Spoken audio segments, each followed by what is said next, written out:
Hello. Hi, I'm June Edwards, and I want to wish you a happy first day of fall. Tomorrow, Tuesday, will be the official first day. And I don't know if you can see here, I'm wearing shirt that has my fall decorations on it.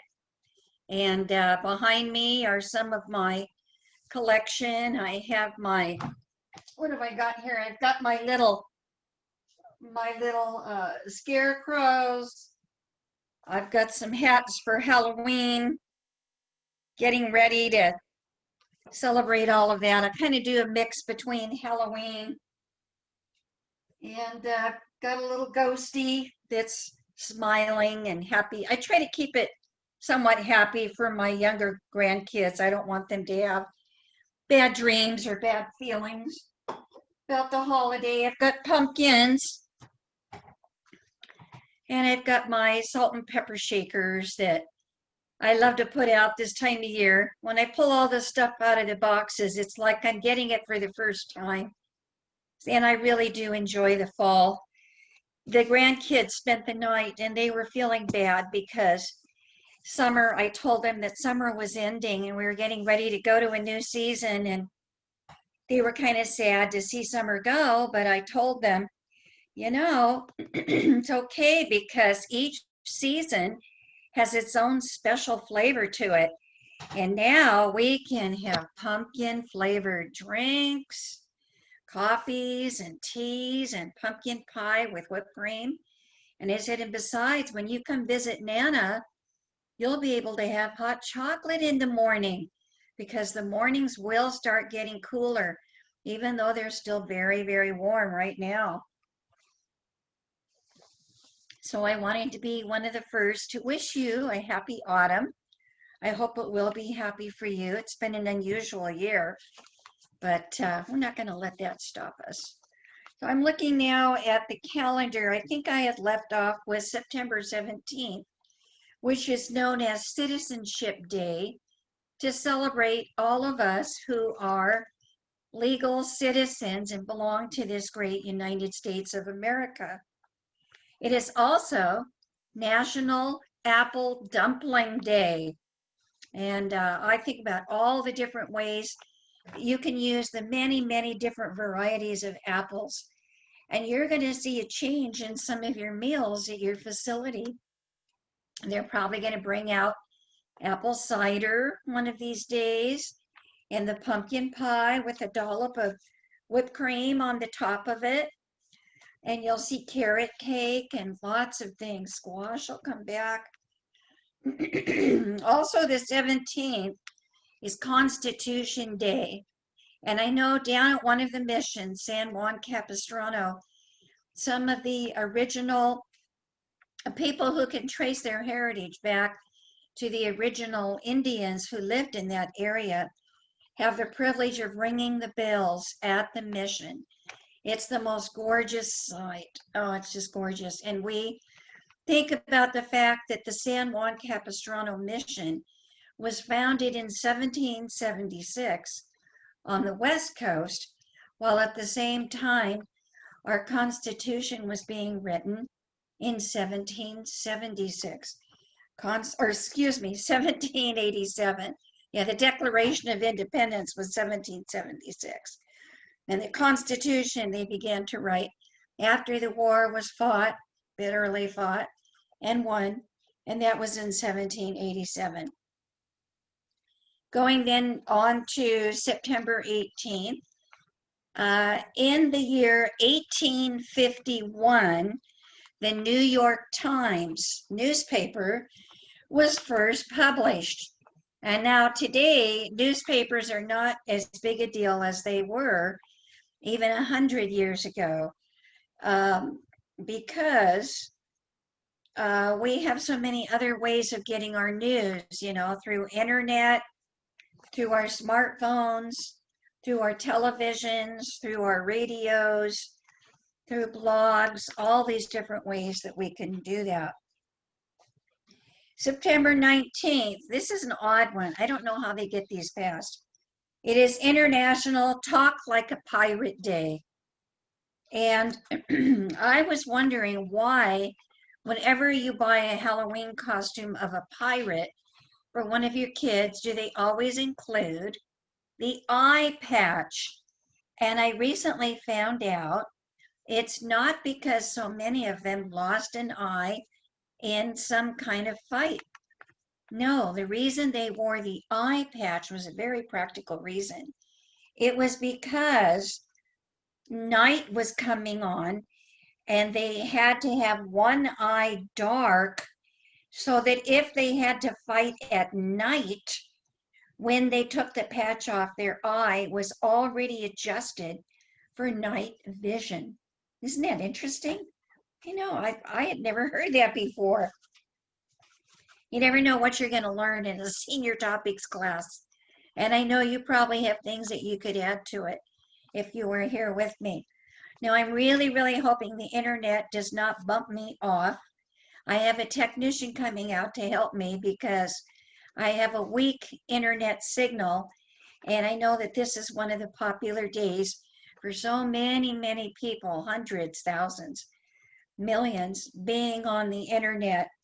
If I do get popped off, I will go ahead and finish recording the lesson, and then I will make sure that it is sent to your facility so that your activity director can get it up for you to watch. And I hope you're enjoying watching these and being a part of it as much as I enjoy recording them for you and doing research on our different topics.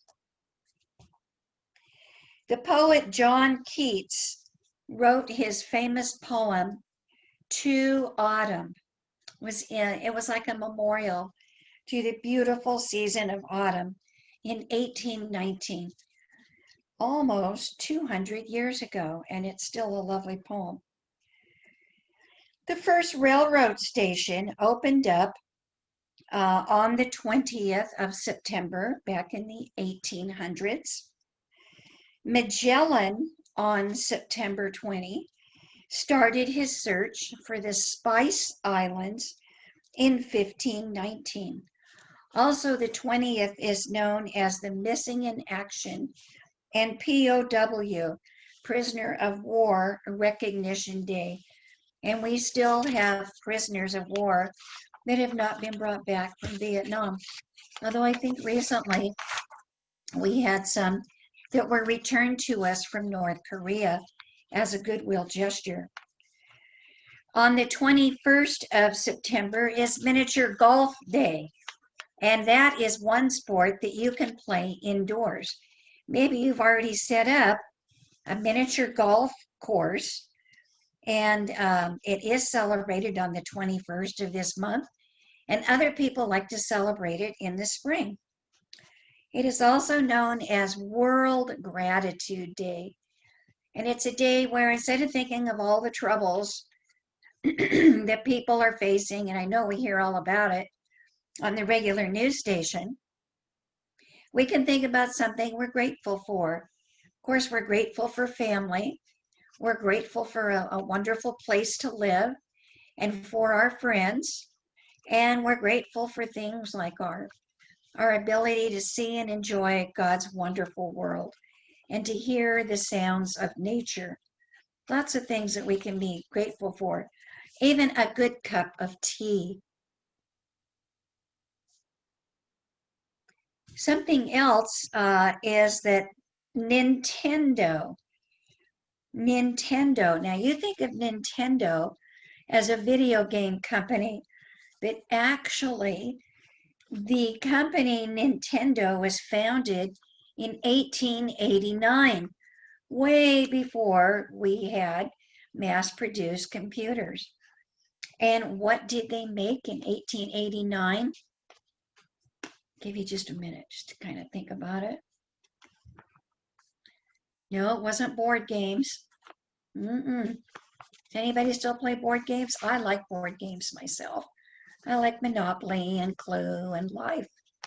And I like the Ticket to Ride, the railroad train game. Nintendo was founded in 1889, and they made playing cards. So if you're a bridge player, be grateful to Nintendo for making playing cards. and opening up then. Also on the 24th of September, the first toy store opened up, and it is known as the National Bluebird of Happiness Day. We also have a Jewish holiday coming, Rosh Hashanah, and that is a time where it's kind of like their Thanksgiving time. They think about all the things they're thankful for, and within a week or two, they also have a time of repentance, and they repent for any of their sins or shortcomings and ask God to help them through the next year. And one more, September 25th, Mary Poppins. The movie of Mary Poppins came out 1964. And also, here's another one that has to do with today's history lesson, and that is that Balboa, the Hispanic or Spanish explorer Balboa, discovered the Pacific Ocean in 1513. They knew about the other ones, but they didn't know about that. And I can't leave out the 26th, Native American Day. And I want to talk to you a little bit about that, because the birthday of Los Angeles, our city, and of California are both in September. So I want to be able to talk to you about those in just a few minutes. But first, I'm going to get to some present day matters. And we have a press release out that the County of Orange has opened up the number of COVID cases, and deaths has gone down more than 23% in the last 2 weeks. So here's what's open. Some of the restaurants are now open indoors as well as outdoors. Places of worship may reopen indoors, or they can still meet in their parking lots as long as they mark off squares with chalk, and people sit in family or friend groups, and you can take your mask off while you're 10 feet away from everybody else. But then when you get up and move around and mingle, if you go over for a cup of coffee or something, you need to put your mask back on, just to protect each other. It's just a friendly gesture. Shopping centers in Orange County are reopening. Brea Mall is open. Unfortunately, in Los Angeles County, where I live, everything is still locked down pretty tight, including Cerritos Mall and some of the others. But Brea Mall, which is close to you, is open. Indoor activity can be 50% for shopping malls, and swap meets. If you want to go to a swap meet, they are open. There is reduced capacity at the food courts, though. Not too good an idea to go there yet. Retail stores, more and more of them are reopening. Gyms, hair salons, barber shops, personal care services, nail salons, body waxing, skin care, massage. Oh, I got to talk my kids into giving me another massage. I don't know about you, but those feel so good. Movie theaters are beginning to reopen in Orange County, but the capacity has to be limited. Also, gyms may open, but no more than 10%. So they are holding some of their classes outside. And I know for a fact that in Buena Park, they are holding exercise classes outside in the parking lot. You take your mask off while you exercise and do your Zumba or whatever, and then you put your mask back on at the time that you leave. Family entertainment centers, go-kart racing, mini golf, batting cages are opening. Museums and zoos and aquariums are beginning to open at 25% of capacity. So this is good news for us. And if the numbers keep going down, which they are right now, there will be even further modifications. I know that where my kids go to school at the Saddleback Unified District in Irvine, south of Irvine, they are going back to school in a modified capacity at 50% on the 29th of September, and not too far from now. And they're doing very well. In fact, The private schools have been open for about 2 to 3 weeks, including Catholic schools. And the number of COVID-19 cases among children is very, very, very low. Well, we started last week talking about things that you can do to get a healthy home, or if you live in a facility, to have a healthy studio apartment or room, however you live. We told you to take your shoes off at the door because they can really carry in a lot of bacteria. We said that the housekeepers should be using natural cleaners as much as possible. And one of the ones that I've heard about more recently is pine sol. So I went down and bought pine sol before all the bottles are snatched up. If you use pine sol and dilute it 50% with water, it is a great disinfectant. And it smells like pine trees. It smells wonderful. Now, how about if you need a mood booster? Well, you can see where I am working by a window that lets in natural light. They found in a small study that volunteers working from noon to 8 p.m. in a room lit primarily by daylight, they found those who had worked in the sunlit room in less than 2 days of doing it, they were less sleepy than those working in artificial light, and they performed better on memory tests. So the sunlight has something to do with your memory. You need to get out and take a walk. You can wear your mask and go out with the activity director, and you can take a walk, and it does affect your memory. Now they're going to have to follow up and do more research on that. I'm very interested in that. Also, you don't want to forget to clean the air in your apartment. If you use a HEPA air filter, these are the ones that have high efficiency air, and they have to remove, according to the HDA, 99.97% of pollutants and particles in the air. You can buy a portable one that will clean a single room, or you can get a larger one that will clean a larger area. You could spend $85,000 on a Tesla Model X, but most of us are not going to do that. I will warn you though, I went to Walmart to get the air filters to replace the other ones, since the smoke is pretty much cleared up in the LA basin, and we're back to moderate on our air quality rather than terrible.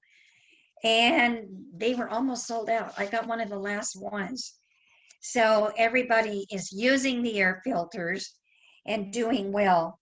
There are cheaper ways to clean the air. You can open a window since the smoke is gone.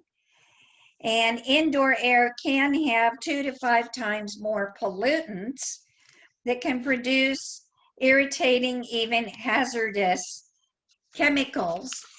So you do want to think about trying to get outside. Now, if you have hay fever like I do, the mask will not really keep the small bits from getting up your nose. You just have to take a good allergy pill.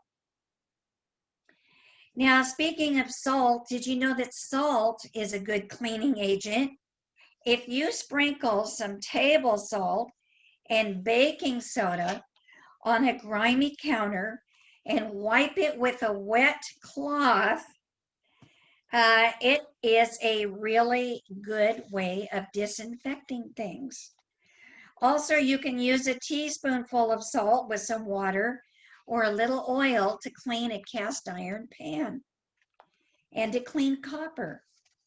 Who knew? But of course, they always say the very best thing for cleaning your hands is a bar of soap and water, and just washing and singing the happy birthday song through twice, or the ABC song, and that's a good way too.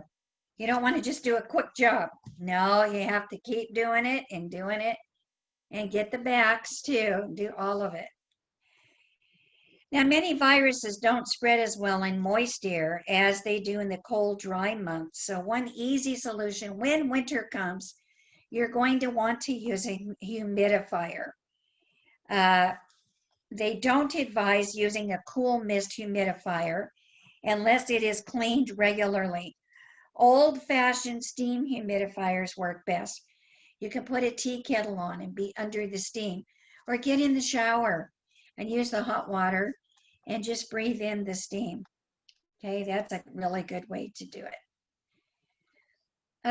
One last thing, make sure that the air filters in your air conditioning unit or your furnace are changed at regular intervals, and you will live in a clean, safe environment, which I'm sure you already do. All right, so we're going to get on to some stories. I have a picture here I wanted to show you to see. It's nice autumn colors, but boy, this is to see at sunset time. It's a beautiful time to go down and enjoy the beach. And you know, many of our explorers who came up from Mexico City saw a lot of sunsets and a lot of beautiful scenery. And that was before they had these lighthouses to warn them about treacherous rocks they got too close to shore. Okay, so the next thing I want to tell you, and my phone is clear across the room, so I'm not going to get up there, it'll stop ringing. I have a play that I want to read to you. It's The Faith of Padre Sarah. And this is adapted from a book called Tales and Treasures of California's Missions by Randall Reinstein. Okay, I am going to turn that off. She might be calling back. Excuse me.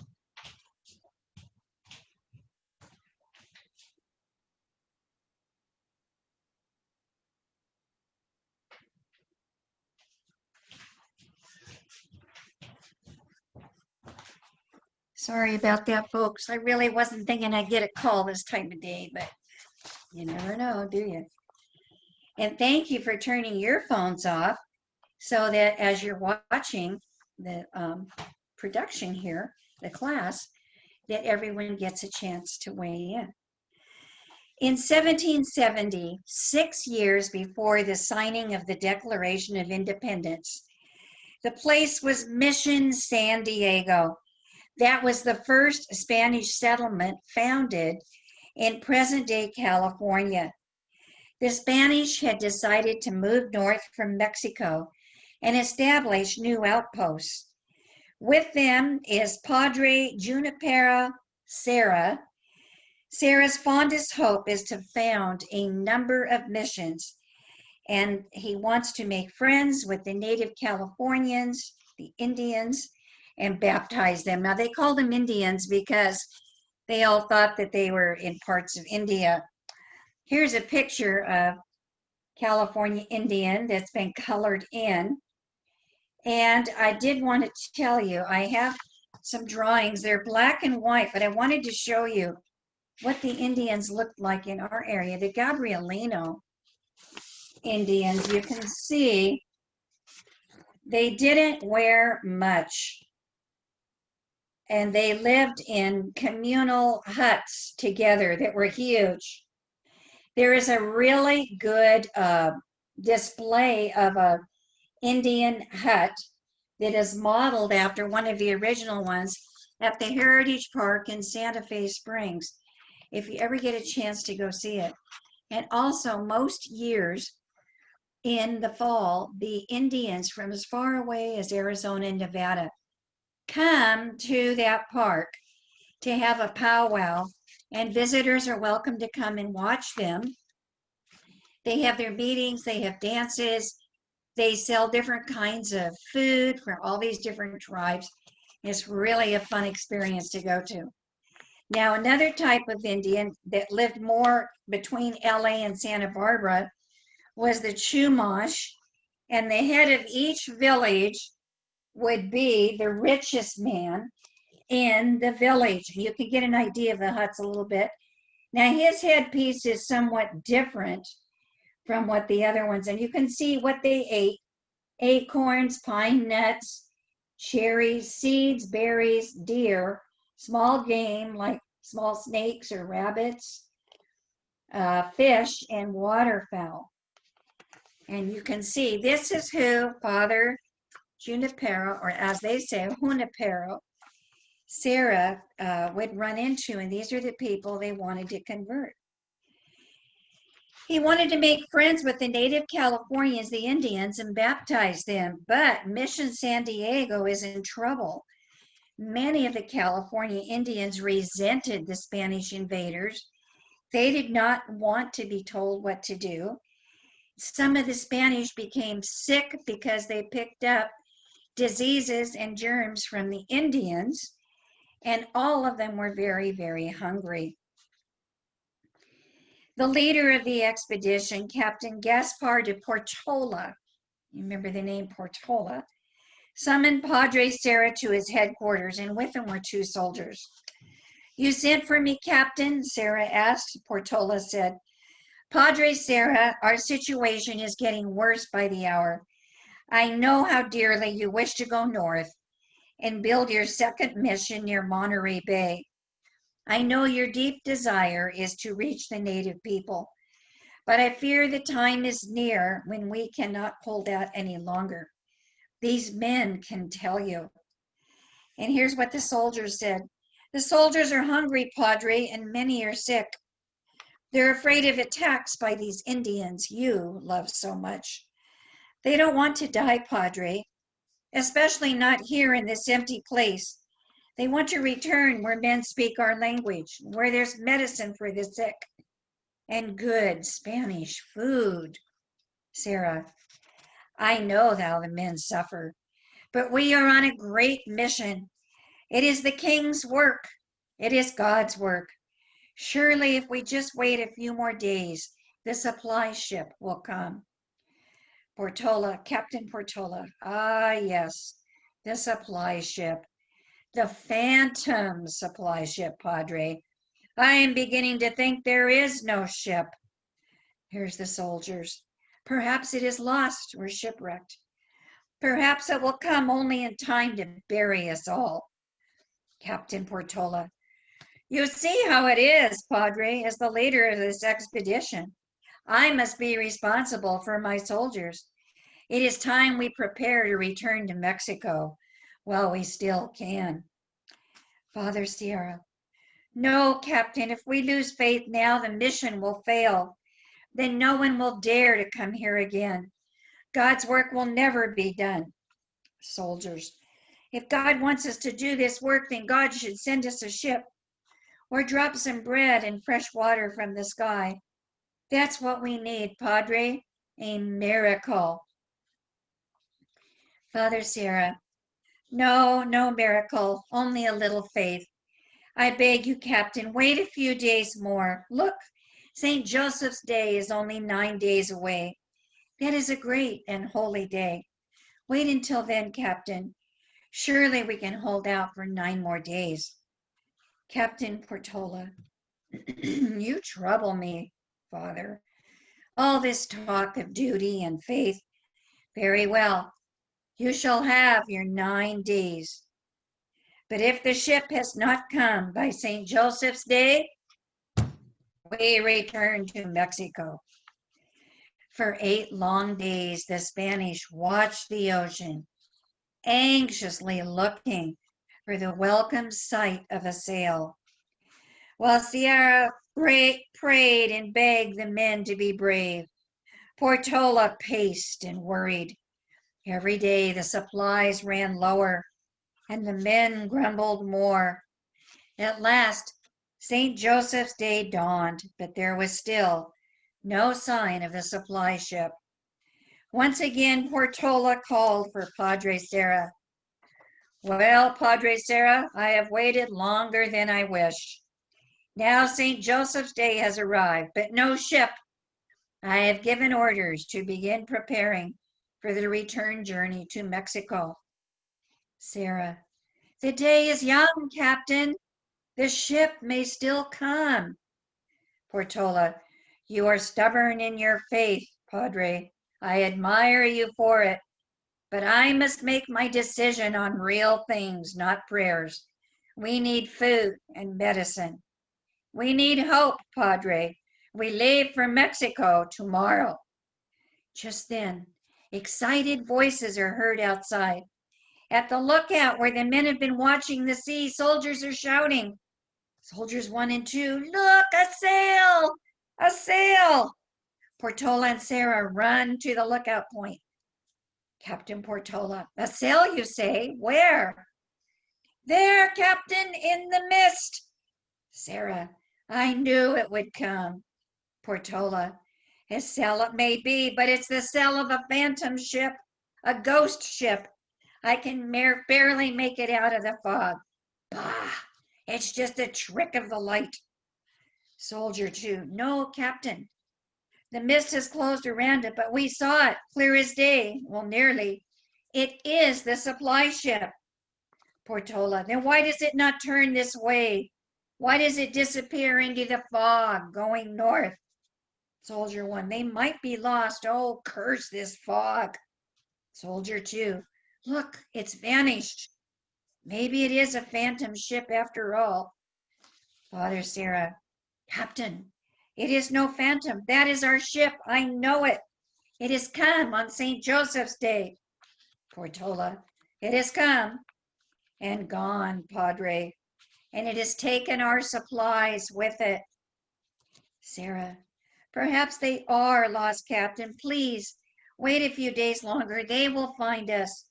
Now that we have seen the sail, we must have courage and wait. Impressed by Father Sarah's faith and the incident of the sail, Captain Portola again agrees to wait a few days more. 4 days go by, and at last Sarah's faith is rewarded. Once again the cry, "A sail!" goes up over the settlement. This time there is no doubt. The Spanish ship San Antonio has arrived with the badly needed supplies. As soon as the San Antonio is safely in the harbor, the ship's captain rushes to Portola's headquarters. Portola, your ship is a most welcome sight, Captain. We had given up hope, well, except for Padre Sarah here. Sarah, but then we saw your sail on St. Joseph's Day. It was your sail, wasn't it? The ship captain. Yes, it was. You see, my orders were to sail north and meet up with Captain Portola at Monterey. We only came back because we had trouble up the coast and needed repairs. I had no idea you were so desperate, or we would have brought the supplies here directly on St. Joseph's Day. Sarah, you brought us something better than supplies, Captain. You brought us faith. Ship captain, it's a strange sort of faith that grows stronger when your food passes you by. Captain Portola, never mind that now. The important thing is that the men will be fed and made well. And judging from the captain's orders, I believe I know what we must do next. It seems we are expected to be in the north. You shall have your second mission, Padre, and many more after that, God willing. Sarah, yes, many more. A chain of missions, Captain, strung like jewels on a string along the coast of Alta California. Soldier, yes, Capitan. Cancel the order to prepare for the return to Mexico. Tell the men to eat well and to rest. They will need their strength. And when they are fed and rested, Capitan, then what? What then? Why, I believe Padre Sierra might have an idea. Father Sierra, to Monterey? Portola, yes, Padre. As soon as all is ready, we leave for Monterey. And that is exactly what history tells us they did.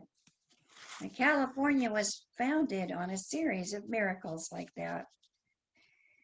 Here's one of the things you might not know about our wonderful state. California joined the United States with the signing of the Treaty of Guadalupe Hidalgo, which ended the Mexican-American War in 1848. The United States paid Mexico $15 million for war damages. In turn, Mexico ceded nearly half of its territory. California, Arizona, New Mexico, Texas, and parts of Colorado, Nevada, and Utah. California officially became a state, the 31st in 1850. California was originally known as the Grizzly Bear State. As California boomed and the bear population was wiped out, it then became known as the Golden State. And that is a story for next time in the incredible history of our beautiful state. Now, I know that we've got wildfires and we've got terrible, terrible things going on right now with our forests. I do want to leave you with a beautiful picture of our redwoods, which have survived for over 2,000 years. And this is in the Sequoia and Kings Canyon. And this is a beautiful, you can see the people down there. And just think about that. And there's so many lovely things. And say a prayer for the firefighters who are still fighting two terrible fires in our own area, as well as a multitude of fires in other parts of our state, in Oregon, Washington, and in other places as well. So until next time, I have to leave you. I do want you to think about your favorite places in California. And I will leave a few discussion questions on the Canvas program. So if the assistant director wants to contact me, I will also send him a list of discussion questions in an email that I send to you. So I'm sorry I can't be there for the discussion and answer more of your questions. I did teach California history for a long, long time. I taught it many, many years as a teacher in my other life before I taught older adults.